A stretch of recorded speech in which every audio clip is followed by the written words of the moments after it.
নমস্কার, আমি সুখদীপ সর্দার। আজকের আবারও একটা নতুন মিনি ব্লগ নিয়ে চলে আসলাম। আজ সকালে ঘুম থেকে উঠেছি, একটু দেরি হয়ে গেছি।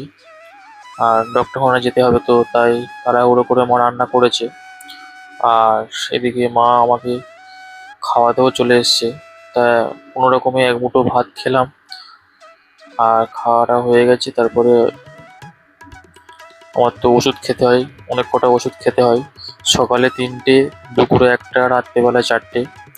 তা ওষুধগুলো দেখো, কত ওষুধ। আর ফাইনালি ওষুধ খাওয়া হয়ে গেছে, খাওয়া কমপ্লিট হয়ে গেছে। তারপরে গাড়িও চলে এসছে। এবারে বাবা আমাকে নিয়ে যাচ্ছে গাড়িতে তুলবে বলে, তা গাড়িতে তুলে দিয়েছে। আর দেখো, রাস্তাতে যাচ্ছি, চারিপাশে প্রকৃতিটা এত সুন্দর লাগছে না, তোমাদেরকে না দেখিয়ে আমি পারলাম না।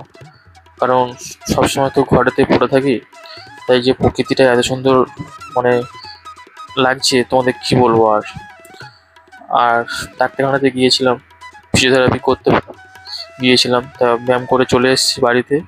খুব জোরে খিদে পেয়েছে, তা কোনো রকমে বাড়িতে এসেছি।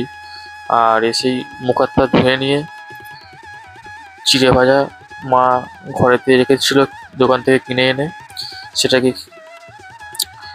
মানে কি বলবো, আর হাতে তুলে খেতে পারি না, মানে খুব কষ্ট করে খেতে হয়। আর তারপর চিড়ে ভাজা খেয়ে পেট ভরে নিই। তাই জন্য ঠাকুমাকে বললাম মুড়ি আছে, বললো হ্যাঁ মুড়ি আছে।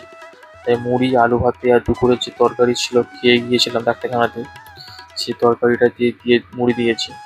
আর মা তো খিদে পেয়েছে, আর মাও সেই সকালে আমার সাথে খেয়ে চলে গেছিলো ডাক্তারখানাতে, আজকে বাবা যায়নি। আর মা এসে খেতে বসে গেছে। আর ঠাকুমা আমাকে দিয়েছে মুড়ি, আলু ভাতে আর দুপুরের ওই তরকারি, উচ্ছে, সজনা ডাঁটা, লাল আলু দিয়ে তরকারি করেছিল, নিরামিষ। ভিডিওটা আজকের এই পর্যন্ত শেষ করলাম। সবাই পাশে থাকবে। ধন্যবাদ সবাই।